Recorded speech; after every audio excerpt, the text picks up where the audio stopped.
Hi, welcome to my channel. I'm Miss Renee, and I'm so glad that you all are here with me because today is Financial Friday. I'm so excited, okay? I'm not going to bore you all before we hop into this video. I just want to let you all know that for the month of April, we're going to be building a house pretty much out of finances. So today is going to be really, really basic, but it's going to get more detailed each week, okay? So this week, it's just going to be we're finding the plot of land that we want to put our house on. So very basic. Like, we're not diving too much into anything. I'm just going to give you all a little bit of information, and then we're going to build on all that next week. Now, just so you know, because this video is going to be very basic, I'm telling you, you're going to be like, next week. We are not only going to be building our blueprint for our home, but we are also going to be laying the foundation, okay? So like this video and come back next week. Got it? Okay, let's go. April is Financial Awareness Month. So what that means is today we're going to be talking about how to build SMART financial habits. And yes, SMART is an acronym.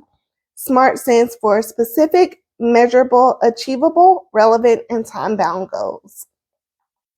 A good way to implement SMART is S, save for a rainy day. M, manage your budget. A, access your credit.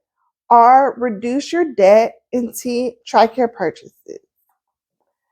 Some things to remember: if you're an adult, it is absolutely never too late to start saving.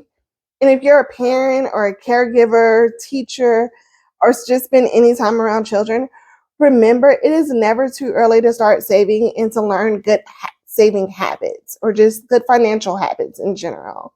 I have a 4-year-old and we are already going over some of these things.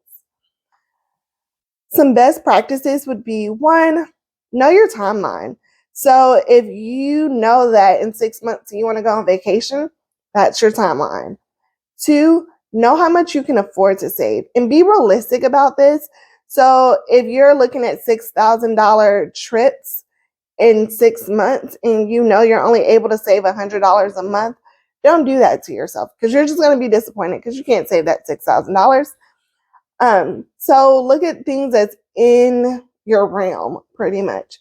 3, assess your risk. That means know the things you're willing to sacrifice pretty much. And so for instance, if you have 5 streaming subscriptions and you know that you only use maybe 2 of them, but maybe there's another one that you want to keep because something good is going to be coming on soon, lower that from 5 to 3, and the 2 subscriptions that you're no longer paying for, use that money to go ahead and put in your savings account. 4, make sure you follow the plan. Okay, so don't deviate from your budget just because you can. Yes, in this game we call life, things happen, so sometimes you have to deviate, but don't do it just because. 5, congratulations, you're already doing this. Take advantage of all your resources that you have available to you.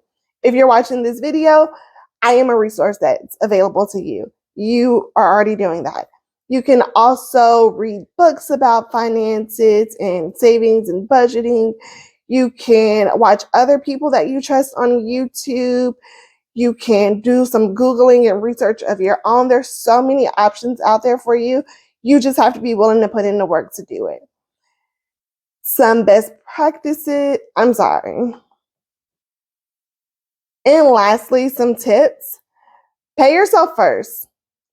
You can do that by using number 2, which is auto deductions. So with your employer, you can set up an additional direct deposit to go into your savings account. Or if you want to do it on a financial institution level, then you can go to your financial institution and say, hey, I would really like to set up some automatic transfers to go into my savings account to help me save. And you can do this weekly, bi-weekly, monthly, or so on. 3, management is key. So keep track of what you're doing and what you're spending money on. Use your online banking. It's an amazing tool. Your mobile banking is an amazing tool that you can use. 4, track your milestones. So let's say that 6-month vacation, for example. After a month, you put $100 in there, congratulate yourself. That doesn't mean go crazy and spend something, but just acknowledge the fact that you did so and be proud of yourself. You can also, at the 3-month mark, since you're halfway through, look at it again and remind yourself, like, hey, I'm halfway through this. I've been putting in $100 a month. I haven't touched it. Yay me. That sense of accomplishment is going to make you want to continue to do so. And 5, the more you learn, the more you earn. What? Can we say this again for the people in the back who didn't hear? The more you learn, the more you earn. Okay? Hi, thank you so much for sticking around. I really hope that this was beneficial for you and that you were able to take something away from this video.